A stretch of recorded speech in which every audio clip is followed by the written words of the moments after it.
안녕하세요. 콜랄 데브 보드 제8강 카메라 스트리밍하기 편을 시작하도록 하겠습니다. 이번 시간에는 먼저 하기 전에 앞서 SSD라는 걸 살펴볼 텐데요.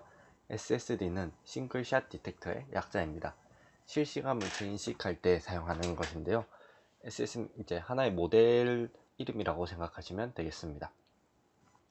결과 값으로 해당 점수랑 위치, 그러니까 XY 좌표 그리고 폭과 높이 WH를 출력합니다. 다음으로 모바일넷이라는 게 나오는데요. 모바일넷은 고성능이 아닌 환경에서 구동하기 위해 설계되었습니다. 요즘에 메인 서버가 있는 그런 장비들과 더불어서 휴대폰이나 드론, 자동차 같이 독립적으로 작동해야 하는 경우가 많이 생겨나고 있습니다. 클라우드 시스템을 충분히 갖추고 있고 그에 대한 여유로운 시간 등이 있다면 클라우드로 대용량 처리가 가능하겠지만 그게 아니라면 휴대폰이나 자동차 등에서 바로바로 판단하고 처리해야 할 때가 있습니다. 그런 고성능이 아닌 환경에서 구동하기 위해 설계된 것이 바로 모바일넷입니다. 이 모바일넷 SSD를 합쳐서 한번 사용을 해볼 건데요. 그 전에 수화 파일을 먼저 생성해 주도록 하겠습니다. 수화 파일 같은 경우는 용량이 한 1기가 정도가 되는데요. 용량이 한 현재 5.5기가 정도 사용되고 있기 때문에 저는 여기 새로 제일 전 시간에 연결해 주었던 마운트된 마이크로 SD 안에 수화 파일을 생성하고 연결시켜 주었습니다.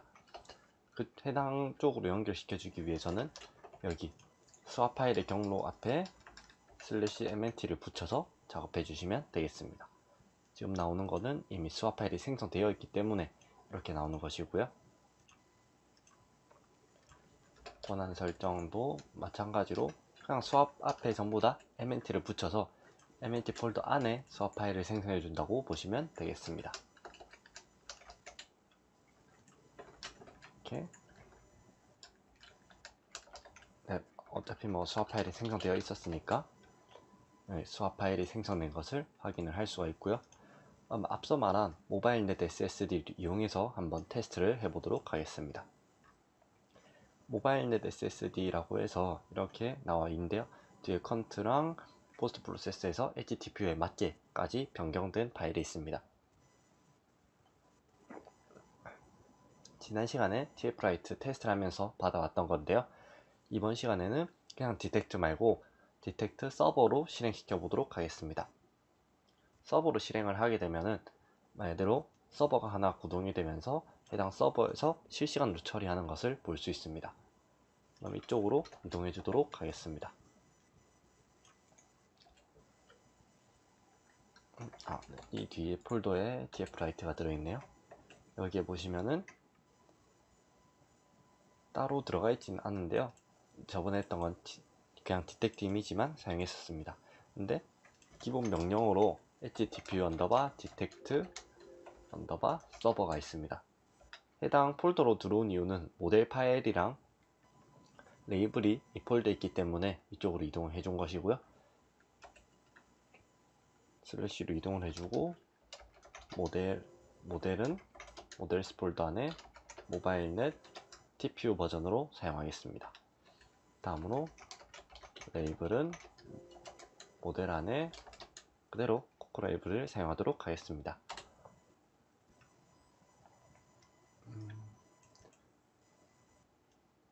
네, 지금 에러가 하나 발생했는데요. 네, 다른 쪽에서 카메라를 미리 사용하고 있어서 해당 에러가 발생했었습니다. 혹시나 문제가 발생한다면 재부팅 등의 작업을 거친 후에 다시 한번 시도해 주시면 되겠습니다.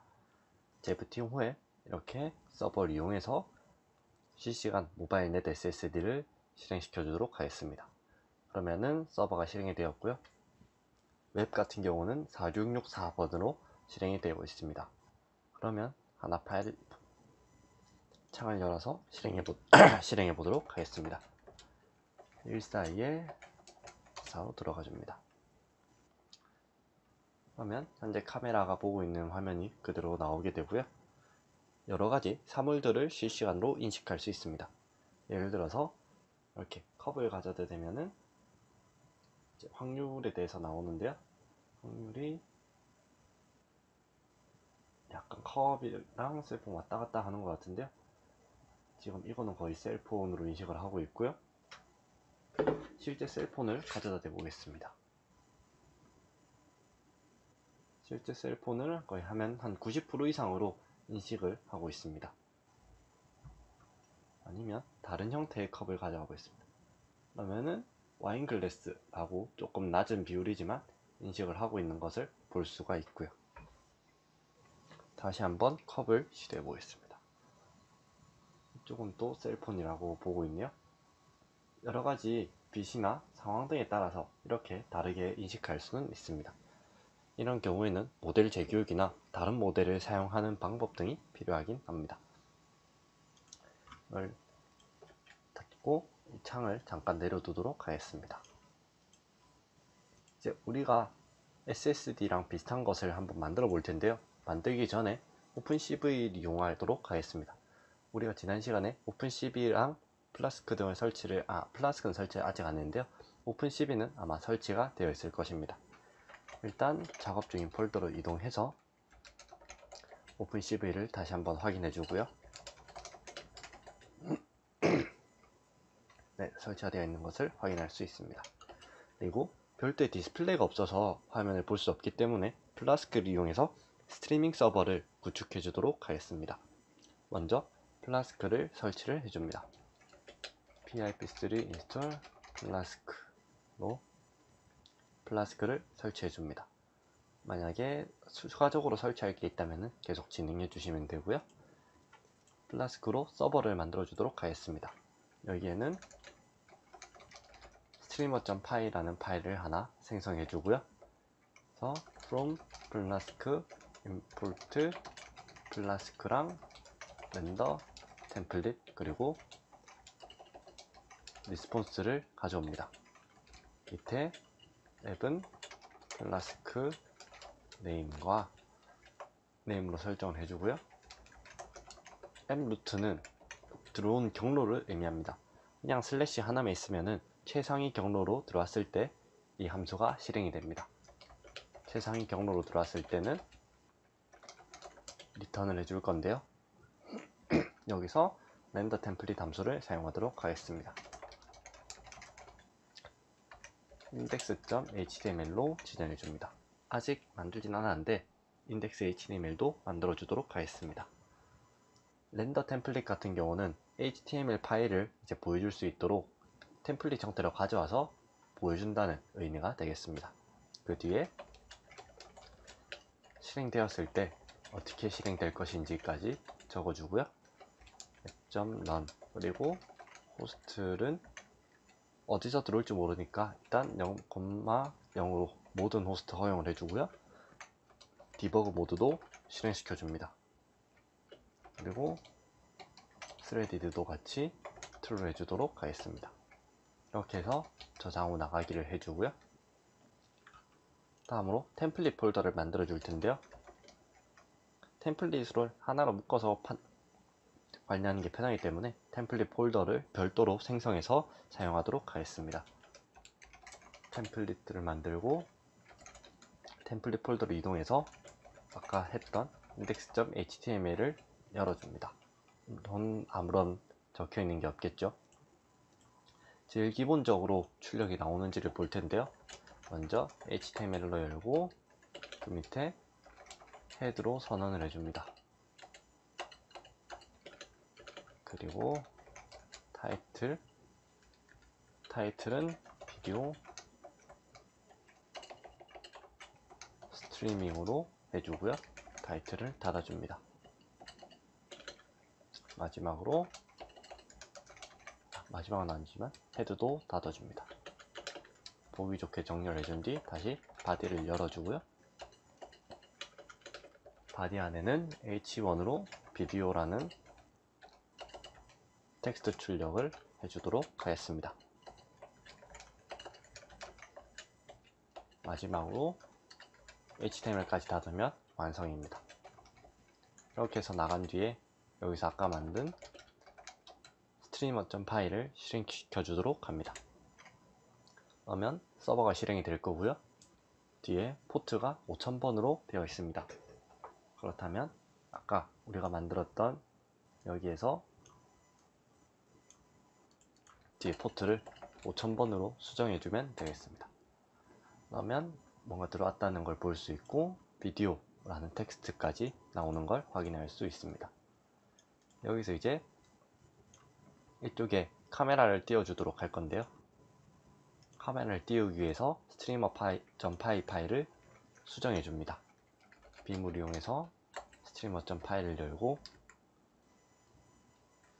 이쪽까지는 이 위에 인덱스까지는 똑같습니다. 근데 이 밑에 함수를 하나 더 생성해 주도록 하겠습니다.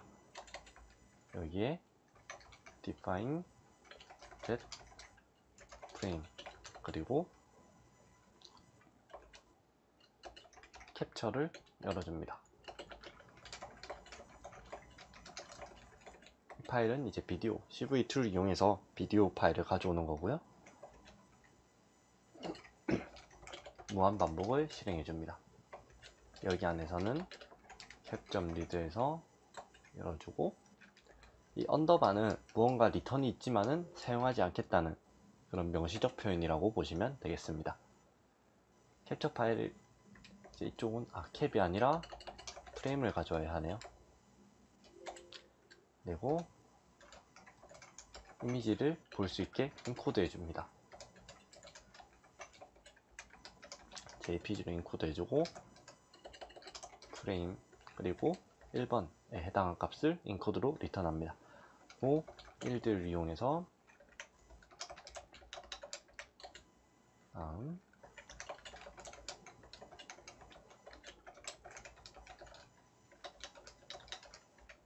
이 부분은 이제 어떤 컨텐츠를 줄 것인지 지정해주는 부분이라고 보시면 되겠습니다. HTML 문법 규약에 따라서 이렇게 적어준 것입니다. 다음은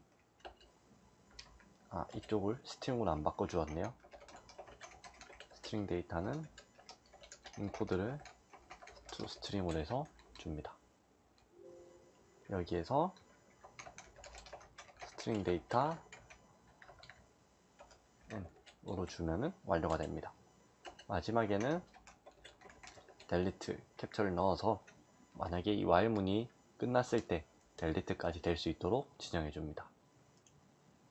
다음으로 실제로 calc라는 요청이 들어왔을 때 출력해 줄 부분을 지정해 주도록 할 텐데요.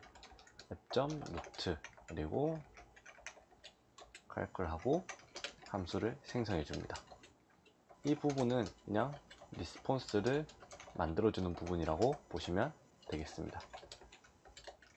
그리고 타입은 멀티파트의 x mixed replaced 바운더리를 프레임으로 지정해서 넣어줍니다. 이 밑부분은 그대로 사용할 것이므로 놔두고 바로 진행하도록 하겠습니다. 여기 getFrame이 이쪽으로 와서 이 요청이 들어왔을 때 getFrame을 포함해서 응답을 해주는 것입니다.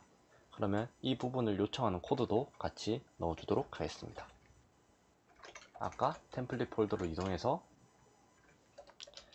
인덱스를 열어줍니다. 이 비디오 밑에 출력을 해주도록 할 텐데요. 여기에서 이 부분만 넣어주면 됩니다. 이미지를 가져올 건데요. 이미지 소스는 url4 저희가 이 부분의 함수를 calc라고 넣어줬었네요. 닫는 것까지 해주고요. url4 calc 그리고 닫아줍니다. 이러면은 이미지를 이 URL로 요청을 해서 그 결과값을 보여줄 것입니다. 이거를 한번 실행시켜 보도록 하겠습니다. 뒤로 가서 python3의 streamer.py를 실행해 줍니다. 그러면은 CV2를 임포트 안 한 상태로 진행했었네요. 스트리머로 들어가서 메뉴에 import CV2로 오픈CV를 불러와 줍니다. 그리고 스트리머를 열어주면은 여기서 아까 봤던 화면이랑 비슷하게 거의 같은 거죠. 실시간으로 스트리밍 되고 있고요. 이렇게 손을 가져다 대면은 실시간 스트리밍 되는 것까지 확인을 할 수가 있습니다. 여기에서 우리가 필요한 부분만 따로 뽑아내 볼 건데요. 먼저 종료를 하고, 우리가 필요한 부분을 뽑기 위해서 우리 이번에는 색깔 필터를 사용해 보도록 하겠습니다. 색깔 필터는 특정 색상 영역 범위를 지정해서 해당 범위에 속하는 부분만 뽑아내는 방법입니다. 먼저 스트리머를 열어서 우리는 손 모양을 찾을 것이므로 살색을 찾아주도록 하겠습니다. 여기 프레임 부분 아래 코드를 HSV 형태로 변환하는 코드를 추가해 줍니다.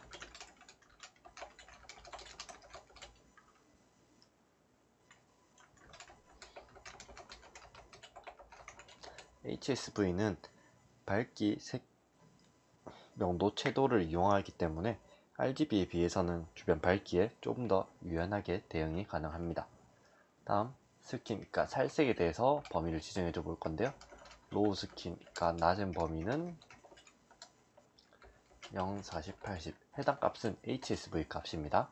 그리고 하이 스킨은 np.array 조금 좁게 지정해 주도록 하겠습니다. 20까지만 하고 이후에 65까지 넣어줍니다. 다음 이 영역을 이제 마스크로 지정해 줄 건데요. inRange, frame, HSV, 로우 스킨과 하이 스킨 이렇게 해주면은 이 로우 스킨과 하이 스킨 사이에 해당하는 값을 마스크로 해서 지정한 뒤 출력해 줍니다. 그리고 이 부분을 비트와이즈로 따로 뽑아 주도록 하겠습니다. cv2.bitwise and 프레임에서 뽑아주는 것입니다. 이러면은 프레임에 여기 오타 있네요. 프레임에서 이 마스크된 부분만 따로 뽑아서 이렇게 스킨으로 저장하게 됩니다. 다음 이 스킨에 대해서 테두리를 그려볼 건데요. 테두리를 그리기 위해서 컨투어를 사용하도록 하겠습니다. 먼저 그레이스케일로 변환을 해주고요.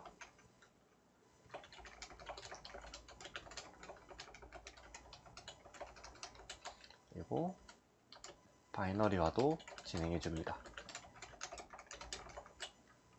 셋솔드 프레임 그립 그리고 82호에 0. 다음으로 이 코드에 컨투어를 그려줍니다.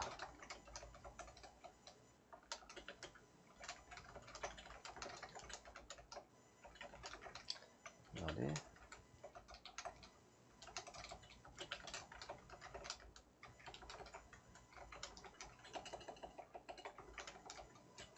다음에 컨투어를 찾았으니 그려줘야겠죠.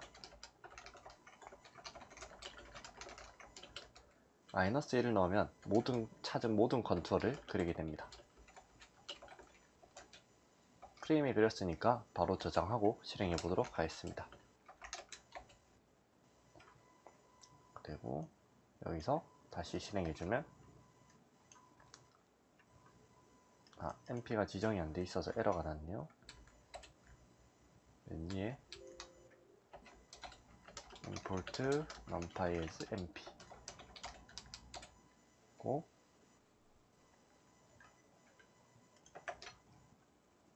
여기 초록색이 이제 해당 범위 안이라고 인식이 된 부분이고, 손을 대면은 이렇게 손을 제일 크게 인식하고 있는 것을 알 수 있습니다. 주변 밝기 색등에 따라서 약간 인식이 됐다 안 됐다 할 수 있는데요. 일단 다른 부분을 제거하기 위해서 가장 큰 영역만 뽑아내 보도록 하겠습니다. 스트림을 열어주고 여기 컨투어를 그리는 부분 대신에 맥스 에어리어 해서 0,0을 넣어준 뒤 컨투어스를 전부 비교합니다.